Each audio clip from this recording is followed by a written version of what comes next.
America अगर इस जंग के अंदर उतरता है तो अमेरिका के पास कुछ ऐसे लेटेस्ट वेपन्स हैं जिनका बहुत जबरदस्त किस्म का जोर है। यानी अमेरिका के पास ऐसे बम्स हैं, मदर ऑफ ऑल बम्स, ये उन्होंने वहां गिराया था अफगानिस्तान में भी।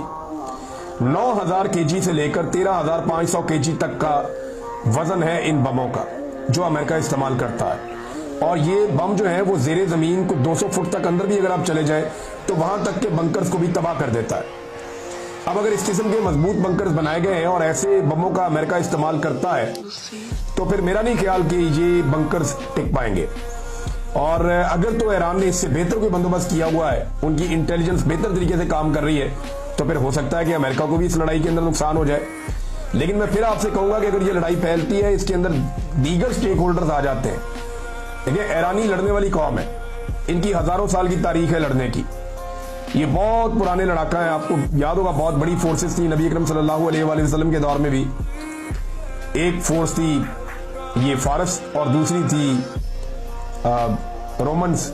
एक रोमन अंपायर थी, एक पर्शियन अंपायर थी।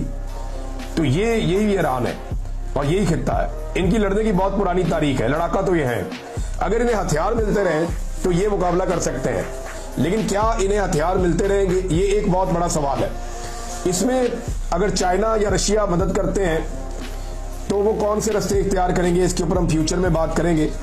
लेकिन अगर ईरान के अंदर रजीम तब्दील भी किया जाता है तो जितनी बड़ी तादाद में मौजूदा रजीम के सपोर्टर्स हैं, ईरान में एक बदअमनी फैल जाएगी, ईरान के अंदर एक खाना जंगी लग जाएगी। जैसी खाना जंगी हमने शाम में देखी थी, जैसी खाना जंगी हमने इराक में देखी थी, जैसी खाना जंगी हमने लीबिया में देखी थी।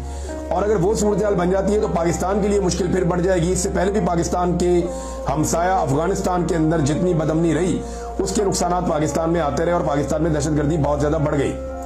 और अब अगर दोबारा से ईरान में कोई इस तरह की चीज हो जाती है खुदा न खास्ता, तो पाकिस्तान के अंदर दोबारा से इसके असरात आएंगे।